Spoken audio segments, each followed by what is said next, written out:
자, 오늘은 아브라함 그 믿음의 여정 네 번째 시간입니다. 아브라함 그 믿음의 여정 네 번째 시간입니다. 우리 함께 창세기 13장 14절에서 18절 같이 읽어보겠습니다. 롯이 아브라함을 떠난 후에 여호와께서 아브라함에게 이르시되 너는 눈을 들어 너 있는 곳에서 북쪽과 남쪽 그리고 동쪽과 서쪽을 바라보라. 보이는 땅을 내가 너와 내 자손에게 주리니 영원히 이르리라. 내가 내 자손이 땅의 티끌 같게 하리니 사람이 땅의 티끌을 능히 셀 수 있을진데 내 자손도 세리라. 너는 일어나 그 땅을 종과 횡으로 두루 다녀보라. 내가 그것을 내게 주리라. 이에 아브라함이 장막을 옮겨 헤브론에 있는 마물의 상수리 숲에 이르러 거주하며 거기서 여호와를 위하여 제단을 쌓았더라. 자, 오늘은 아브라함 그 믿음의 여정 네 번째 시간입니다. 우리는 지난 2주에 걸쳐서 아브라함이 기근 때문에 가나안에서 애굽으로 간 이야기, 그리고 그 애굽에서 이제 많은 풍요를 가지고 아내 사라와 같이 다시 가나안에 돌아왔잖아요. 근데 거기서 이번에는 이제 풍요로움 때문에 일어났던 조카 롯과의 어떻게 보면 다툼 아닌 다툼, 이런 것들에 대한 말씀을 나눴는데요. 어쨌든 간에 우리 지난 시간에 아브라함이 자신의 유익을 구하기보다는 조카 롯에게 모든 선택권을 내어줌으로써 재물에 집착하기보다는 하나님을 신뢰하는 그런 모습을 볼 수가 있었습니다. 결국 하나님께서는 그에게 앞서 읽은 본문과 같은 말씀을 하셨죠. 축복의 말씀을 하셨어요. 이제 진짜 아브라함은 하나님이 함께하는 사람이 된 거예요. 어디에 가든 눈에 보이는 모든 땅을 주시겠다고, 그리고 어디에 가든 축복하시겠다고 정말 하나님이 말씀을 하시더라는 거예요. 축복의 사람 아브라함은 마물의 상수리 숲에 거주하여 여호와를 위해서 제단을 쌓았다고 기록하고 있습니다. 그리고 오늘의 본문은 이렇게 시작을 하고 있는데요. 창세기 14장 1절에서 4절입니다. 당시에 시날 왕 마무레벨과 엘라살 왕 아리옥과 엘람 왕 그돌라오멜과 고임 왕 디달이 소돔 왕 베라와 고모라 왕 비르사와 아드마 왕 시납과 스보임 왕 세메벨과 벨라 곧 소알 왕과 싸우니라. 이들이 다 시딤 골짜기 곧 지금의 여매에 모였더라. 이들이 12년 동안 그돌라오멜을 섬기다가 제13년에 배반한지라. 갑자기 본문이 굉장히 어렵죠. 읽는 것도 사실은 이게 쉽지가 않은데요. 여러분들도 이 본문을 갑자기 보시면서 갑자기 무슨 얘기지? 뭐 이런 생각을 하실 거예요. 이게 다른 건 아니고요. 지금 성경이 이제 14장에 들어서면서 아브라함이 살고 있던 시대의 정치적인 주변국들의 상황을 언급을 하고 있습니다. 여기 제가 읽어드린 여러 왕들이 이제 등장을 하는데, 좀 쉽게 설명드린다면 네 왕들이 이제 강대국의 연합체였고요. 그리고 다른 5 왕들은 좀 약한 나라들의 왕들의 연합체였다고 볼 수 있습니다. 근데 이제 가나안 북부, 뭐 남부 이렇게 나누는데요. 그러니까 가나안 북부 지역의 왕들의 연합과 그리고 가나안 남부의 그 5 왕들의 연합, 이 두 무리가 전쟁을 벌이는 이야기에 대해서 언급을 하고 있습니다. 갑작스럽게. 근데 왜 그러느냐? 이제 이걸 여러분께 현대어 성경을 통해서 좀 읽어드리면 이해가 좀 나으실 것 같습니다. 창세기 14장 4절 5절인데요. 5 나라 왕들은 12년 동안 엘람 왕 그돌라오멜에게 조공을 바쳐오다가 14년째 되던 해에 조공을 바치지 않기로 하고 반기를 든 것이다.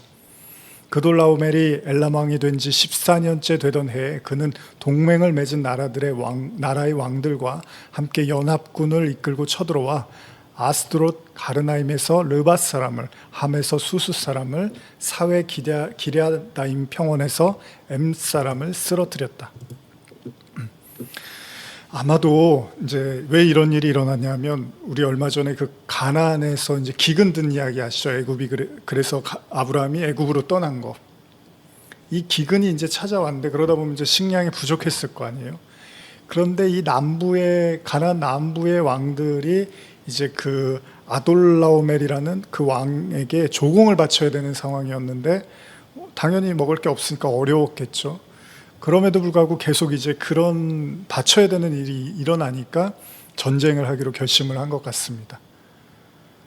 그래서 북부 가나안의 그 강대국들의 왕들의 연합과 남부 가나안의 약소국들의 왕들이 연합해서 이제 전쟁을 벌이게 된 거예요. 그리고 그 결과는 크게 우리의 예상을 빗나가지 않습니다. 창세기 14장 8절에서 12절인데요. 좀 어렵습니다. 그러나 한번 천천히 읽어보겠습니다. 소돔 왕과 고모라 왕과 아드마 왕과 스보임 왕과 벨라 곧 소알 왕이 나와서 시딤 골짜기에서 그들과 전쟁을 하기 위하여 진을 쳤더니 엘람 왕 그돌라오멜과 고임 왕 디달과 시날 왕 아므라벨과 엘라살 왕 아리옥 네 왕이 곧 그 5 왕과 맞서니라.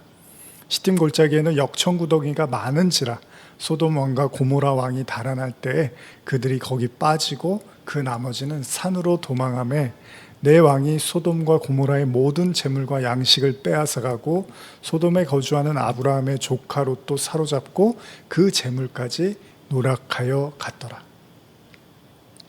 성경에 기록된 것처럼 결국 더 이상의 조공을 원하지 않고 자유를 꾀했던 남부 가나안의 5 왕들은요, 패배를 맛보게 됩니다. 그리고 여기서 그치는 게 아니죠. 불행하게도 소돔과 고모라 왕은 도망을 치던 중에 역청구덩이에 빠지게 되고요. 소돔과 고모라는 모든 재물과 양식도 다 빼앗기게 됐다고 기록되어 있습니다. 가장 큰 문제가 뭐죠?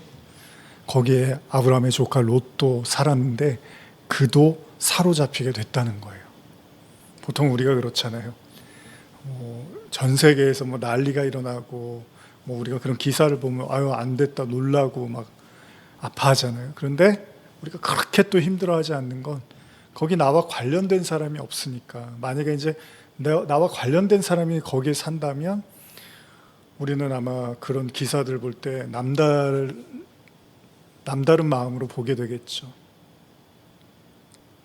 아브라함의 조카 롯이 잡혀갑니다.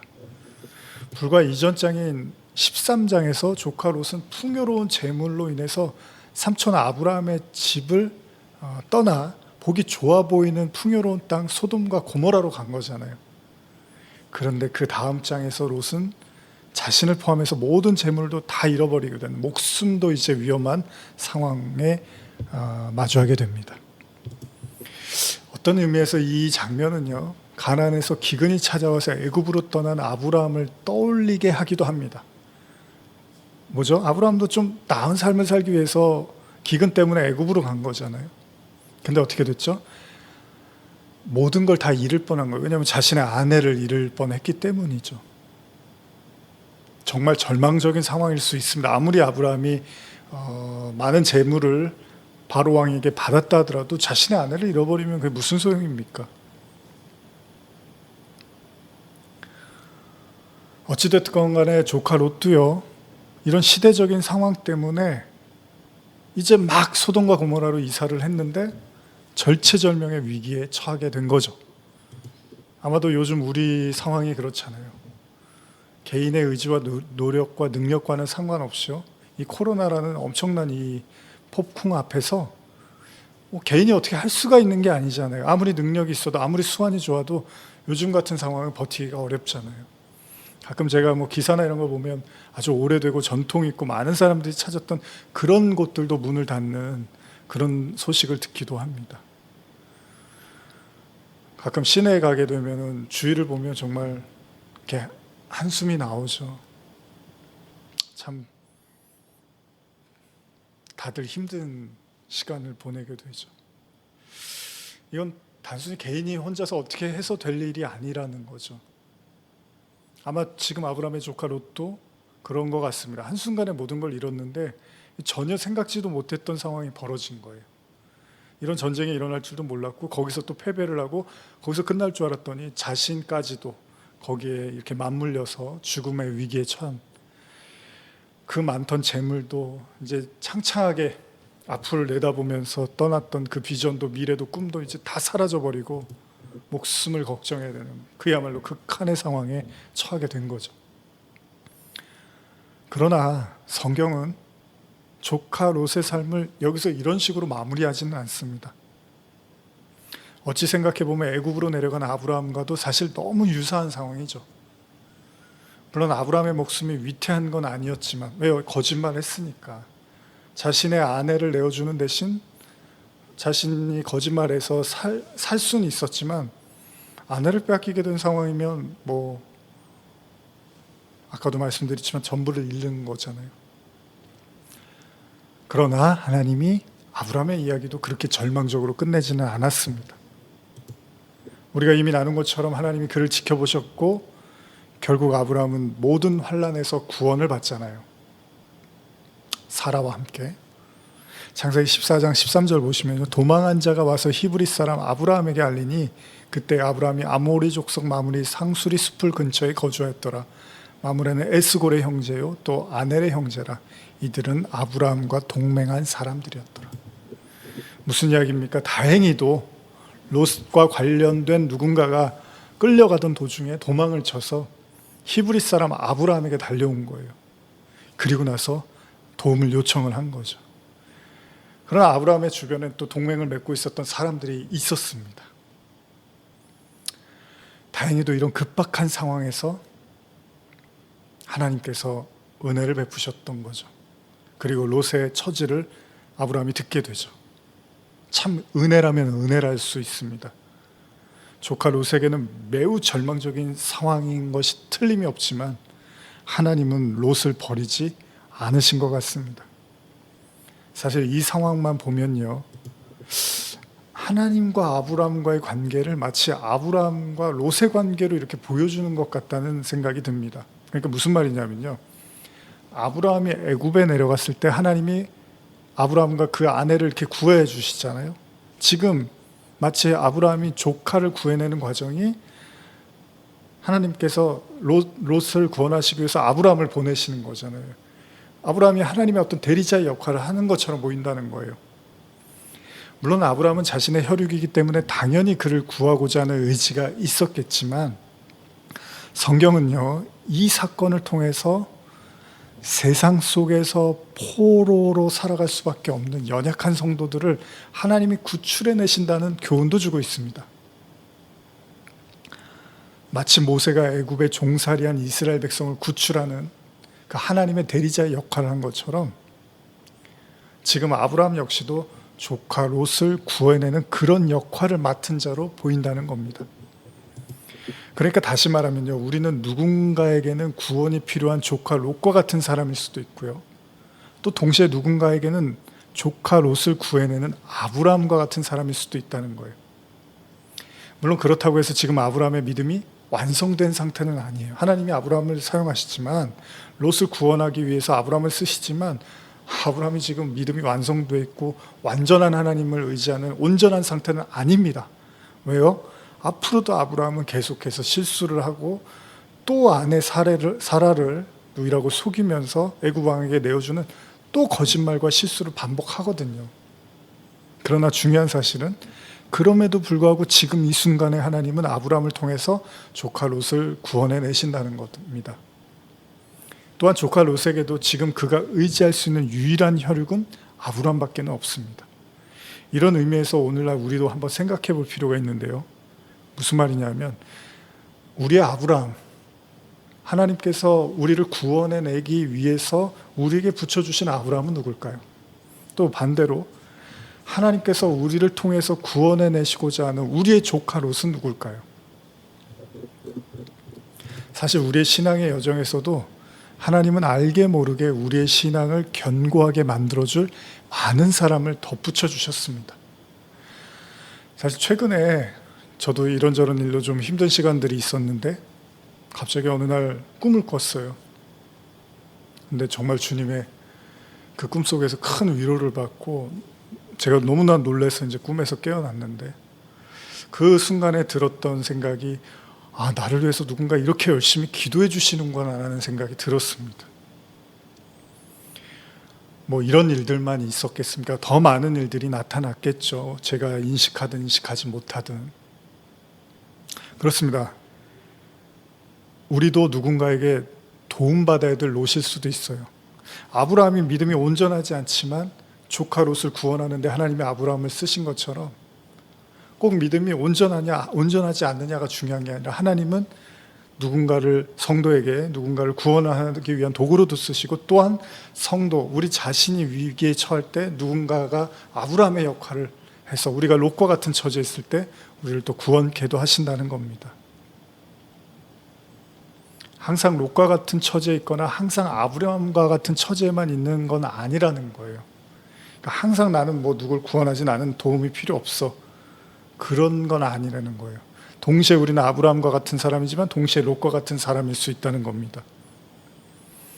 여러분 스승이 중요하지만 제자가 있어야지 스승이 있는 거잖아요.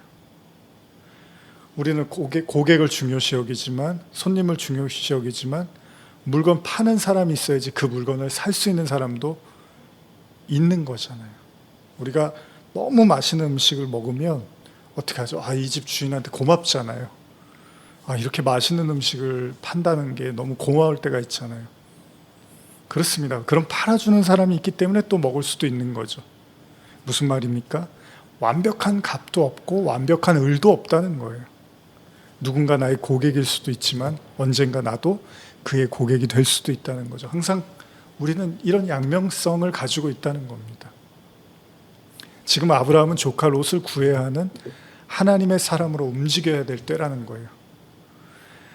아브라함과 함께 동거했던 조카 롯에게는 구원이 필요한 시점입니다.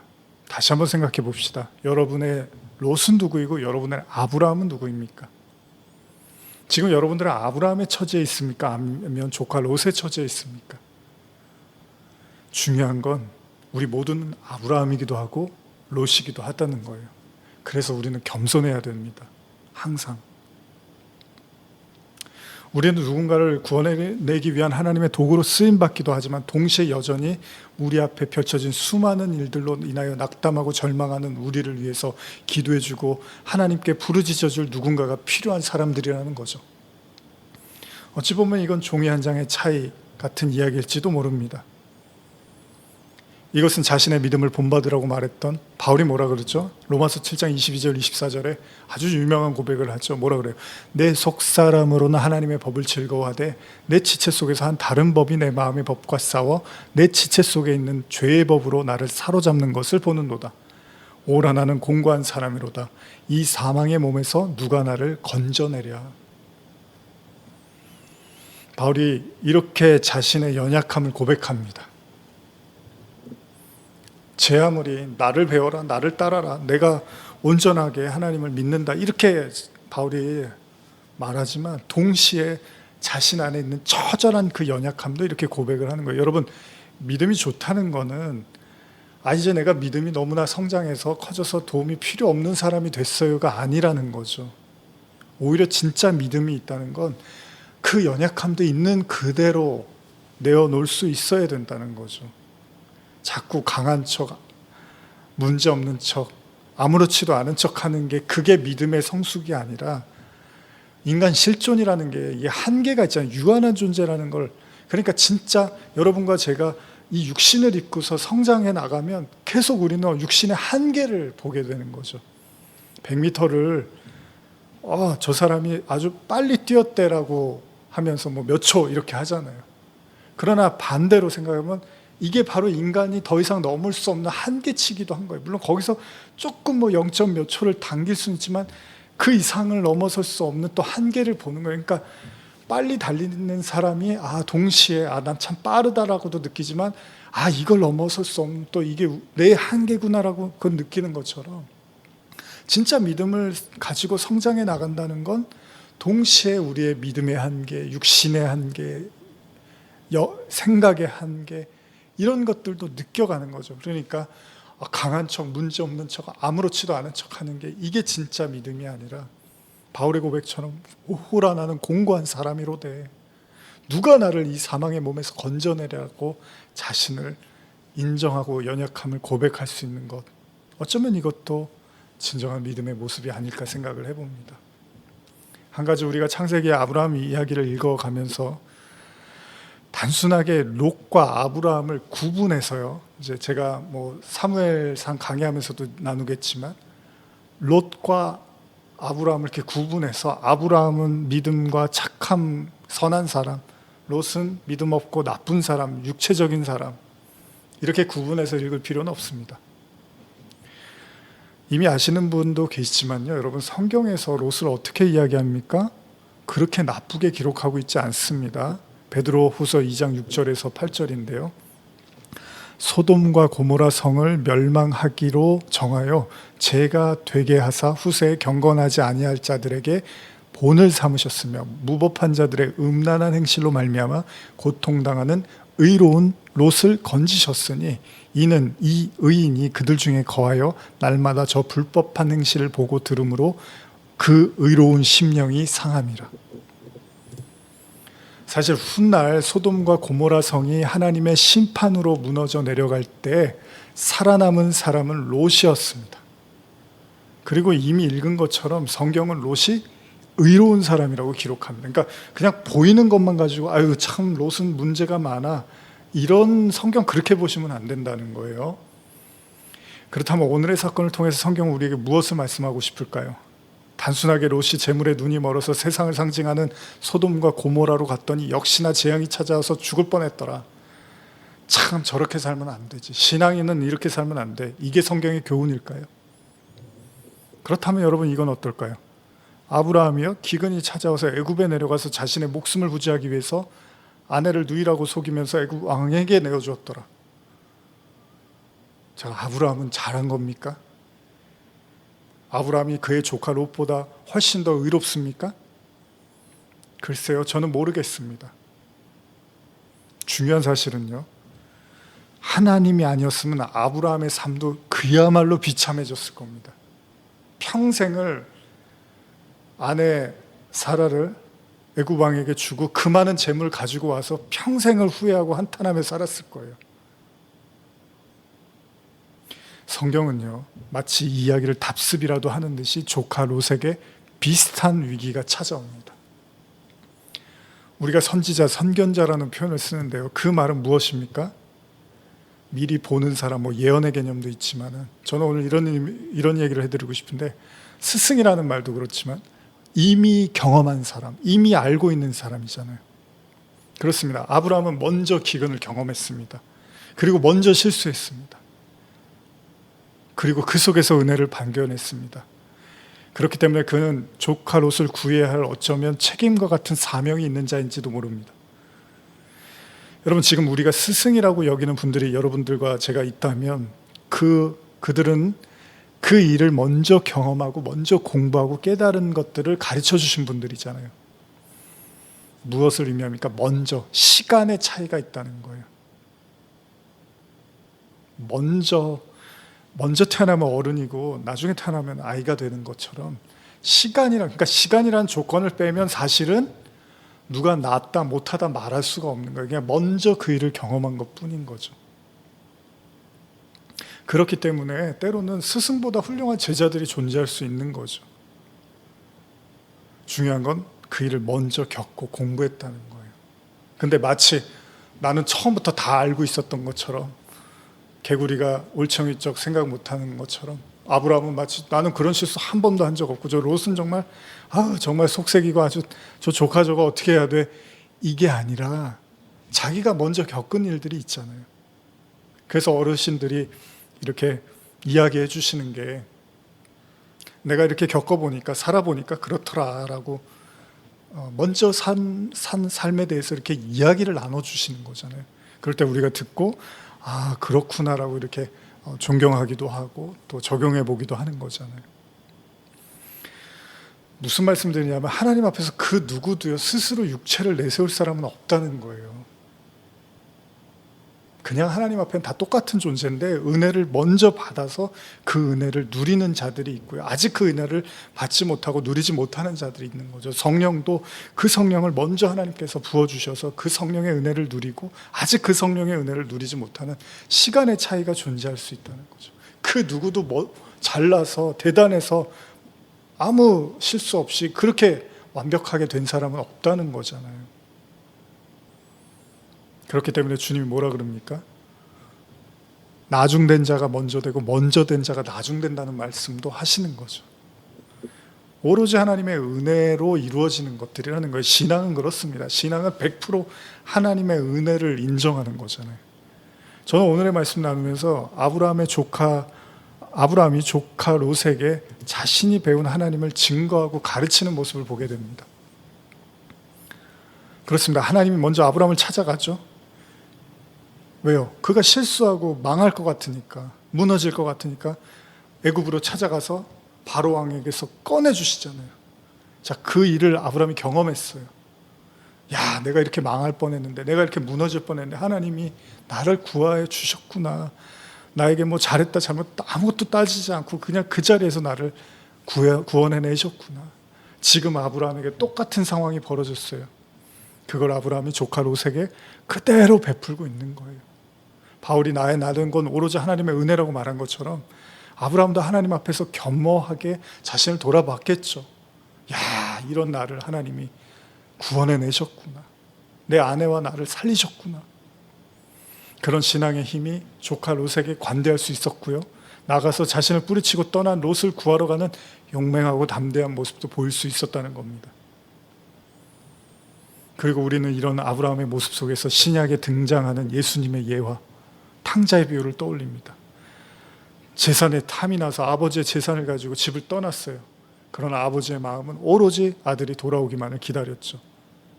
조카 롯이 자신을 떠나 소돔과 고모라로 갔지만 아브라함의 마음은 여전히 생생하게 살아있었던 거죠.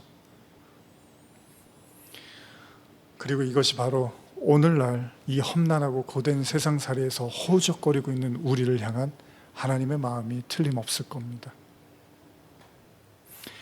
한 가지 중대한 사실이 있다면요, 이제 말씀을 마무리하면서